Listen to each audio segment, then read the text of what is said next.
this wonderful, great, big idea that speaks so well for the future of America and for young people. And I think that this, philanthropy and nonprofit institute and program in the school is amazing, and it's so important, and it's so valuable. And I'm so honored to be a part of this because, well, most people know that I'm a cancer survivor, and this June I'll be 13 years well.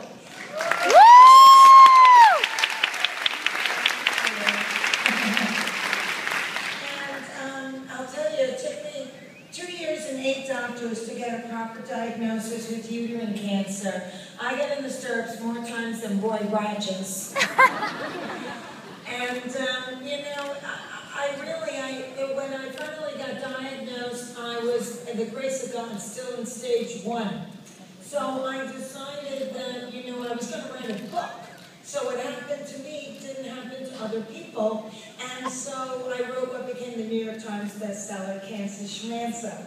And then when I went on my book tour and I started speaking to people, I started formulating ideas and visions about a space that needed to be filled in the health community. Why were people being diagnosed in the late stages of cancer, which is almost always why we lose loved ones? If you catch it on arrival, 95% survival. So why in a country as great as ours was that happening?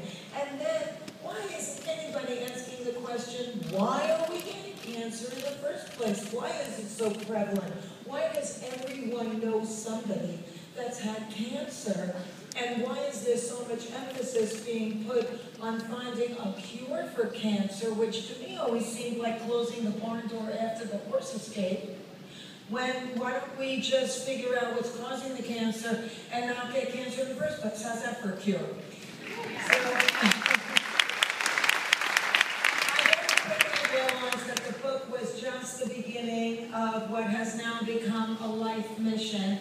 And so out from the book came the Cancer Schmancer movement, because I saw that there was a space in the health community that needed to be filled. There were questions that were going unanswered, and there was too much focus being put in one direction and not enough being put in other areas, namely early detection, prevention, and policy change. And so when the Cancer Schmancer movement began, we decided that we were going to be a 3-pronged organization. The cornerstone being stage 1 is the cure. So early detection was a big part of our education campaign, and also sending out Fran vans to low-income neighborhoods to offer women free mammograms, because usually the underserved find out in the late stages and almost always die. So that was that part of the organization. And then the second prong is, of course, prevention. Almost 90% of cancer is stimulated by environmental influences. And therein lies the rub. If we can find out what is doing that and eliminate it, we can actually effectively reduce our risk of cancer. And so the big idea that Cancer Schmancer has for now this coming year and for the next couple of years to come is detox your home.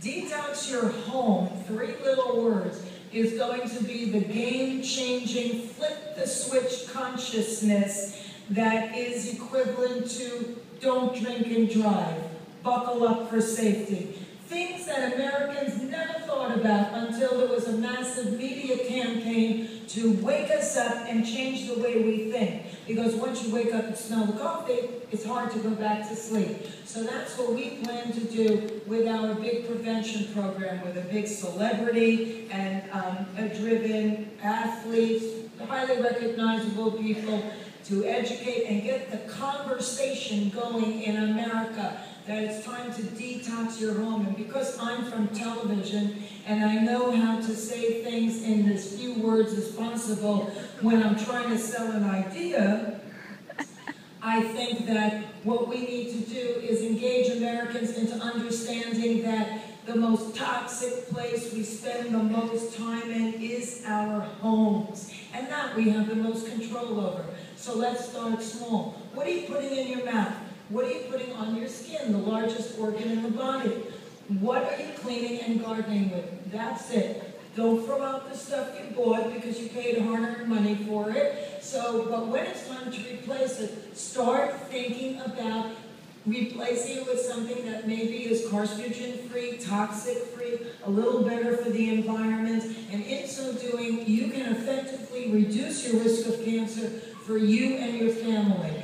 So that's what we're working on right now, and we have this fantastic complement for the third prong of our organization, which is policy change. Because we as Americans not only have the power of consumerism to make healthy choices for ourselves, but that will help drive the trend in manufacturing. We have that power, and we also have the power of the vote. And I've never met a manufacturer that wanted to actually kill us. They want to sell us. And I've never met an elected official that didn't want to be re-elected. So when you leverage those two truths, you can actually move mountains. And I was just lobbying in Washington, on Capitol Hill yesterday, because a congressman from Florida said, I've got a great idea inspired by what you're talking about, which will be the carcinogen-free label. And it's non-regulatory, and it's revenue earning, because we invite manufacturers to prove with an independent, approved third-party lab to say that, give us a certificate that we in fact have a product that's carcinogen-free. And then when we jump through that loop, then you can go to the United States government and pay a fee to adorn your label with a basic government seal of approval that your product is carcinogen-free.